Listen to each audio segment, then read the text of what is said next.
Hello दोस्तों, तो मैं यहाँ पर रख रही हूँ कपड़े सिलेक्ट कर, क्योंकि मैं जाने वाली हूँ ससुराल, क्योंकि है हमारे यहाँ चाची सास के लड़के की शादी, सॉरी शादी नहीं, एंगेजमेंट। तो उसमें हम लोग जाने वाले हैं। तो यहाँ पर मैं निकाली है बाबू के कपड़े। उसके बाद सबके कपड़े सिलेक्ट करूँगी। यहाँ पर आ गया मेरा श्रृंगार का सामान रखने का। तो ये निकाला मैंने अपना पिटारा, इसमें रखूंगी श्रृंगार का सामान और सारा सामान रख ही रही थी कि ध्यान आया कि बेटे को जाना है स्कूल से लेने के लिए। तो मैं तुरंत ही चली आई छोड़ करके सारा कुछ कि चलो पहले इसका टाइम हो गया, इसको ले आती हूँ, उसके बाद मैं काम करती हूँ। और ये आ गई मैं उसको स्कूल से लेकर के घर। उसके बाद में फिर से लग गई अपने काम में। तो मैंने खोल लिया यहाँ पर अपना जादुई पिटारा, जो कि एक खजाना है यहाँ पर कपड़े। तो मेरे हस्बैंड कह रहे हैं इतने कपड़े नीचे भरे पड़े हुए हैं तुम्हारे कबर्ड में, अभी बाकी है ऊपर से कपड़े निकालने के लिए। मैंने हाँ बिल्कुल देखती हूँ क्या है क्या नहीं है ले जाने के लिए। क्या है ना, ससुराल में रखे तो मेरे काफ़ी कपड़े हैं पहनने के लिए, 5 से 6 जोड़ी, लेकिन अब वो मेरे आएंगे नहीं, क्योंकि मेरा वेट पहले था 48, अब हो गया है 52।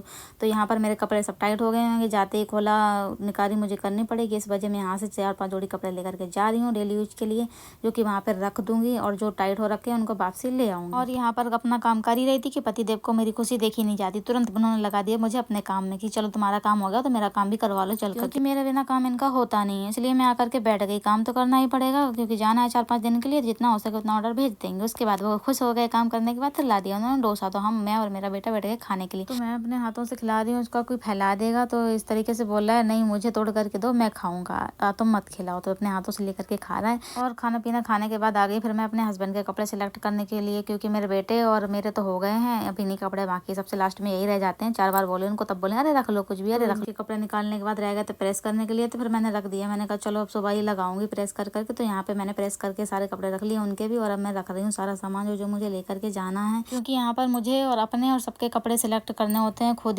ही बैग लगाना होता है। कि मेरे हस्बैंड को बैग लगाना नहीं आता, वो बिल्कुल भी नहीं लगाते, कहते मुझे नहीं मतलब क्या रखना, मुझे समझ ही नहीं आता है। और उनको देखती हूँ हस्बैंड की खुद ही बैग लगाते हैं, खुद ही कपड़े सेलेक्ट करेंगे क्या रखना क्या नहीं रखना। पत्नियों को मतलब ही नहीं होता कि तुम बैग लगा रहे हो क्या नहीं कर रहे हो, सारा काम पति ही करते हैं। तो यहाँ पर मेरा खुद ही मुझे करना है। यहाँ पर मैंने बैग कर लिया, पिट्ठू बैग में काफ़ी अच्छे सामान इसमें आ जाता है, क्योंकि मुझे एक एक चीज़ ध्यान रहती है क्या क्या मुझे रखना है क्या क्या नहीं रखना है। इनके भरोसे छोड़ दूँ तो आधी चीज़ें ही रह जाएं। बैग के साथ यहाँ पर झोला भी तैयार हो चुका है। कितने भी बैग हम अच्छे रख लें, जब तक ये झोला तैयार ना हो तब तक हमारी पैकिंग अधूरी रह जाती है। तो इसमें खाने पीने का सामान रख दिया, ओढ़ने के लिए चादर वगैरह रख लिए सब।